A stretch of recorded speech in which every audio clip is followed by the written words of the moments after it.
ഒമാനിൽ ഗതാഗത പിഴയിൽ ഇളവുകൾ പ്രഖ്യാപിച്ചു. കഴിഞ്ഞ ഫെബ്രുവരി 18 മുൻപ് നടത്തിയ ഗതാഗത നിയമലംഘനങ്ങൾക്കുള്ള പിഴയിലാണ് ഇളവ് ലഭിക്കുക. 50% മുതൽ 100% വരെയാണ് ഇളവുകൾ പ്രഖ്യാപിച്ചിരിക്കുന്നത്. റോഡ് ഗതാഗത നിയമം ലംഘിച്ചവർക്ക് ചുമത്തിയ പിഴത്തുകയിലാണ് ഒമാൻ ഗതാഗത മന്ത്രാലയം ഇളവുകൾ പ്രഖ്യാപിച്ചത്.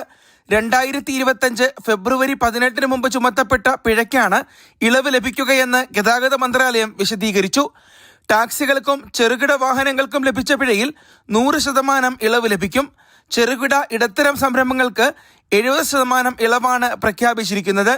ശേഷിക്കുന്ന തുക 6 പ്രതിമാസ ഗഡുക്കളായി അടയ്ക്കാം. വൻകിട കമ്പനികളുടെ ഉടമസ്ഥതയിലുള്ള വാഹനങ്ങൾക്ക് 50% ഇളവ് ലഭിക്കും. ഇവർക്കും ശേഷിക്കുന്ന തുക 6 ഗഡുക്കളായി അടയ്ക്കാം. പ്രവർത്തനം അവസാനിപ്പിച്ചതോ കുറഞ്ഞത് 1 വർഷത്തേക്ക് വാണിജ്യ രജിസ്ട്രേഷൻ താൽക്കാലികമായി നിർത്തിവെച്ചതോ ആയ SMEകൾക്കും വലിയ കമ്പനികൾക്കും 1 വർഷത്തെ കാലയളവ് കഴിഞ്ഞാൽ എല്ലാ പിഴകളും പൂർണ്ണമായും റദ്ദാക്കുമെന്നും അധികൃതർ വ്യക്തമാക്കി. ഗതാഗത നിയമലംഘന കുടിശ്ശിക തീർക്കാൻ വ്യക്തികളെയും ബിസിനസ്സുകളെയും സഹായിക്കുന്നതാണ് ഗതാഗത മന്ത്രാലയം പ്രഖ്യാപിച്ച ഇളവുകൾ. Mathrubhumi news, Muscat.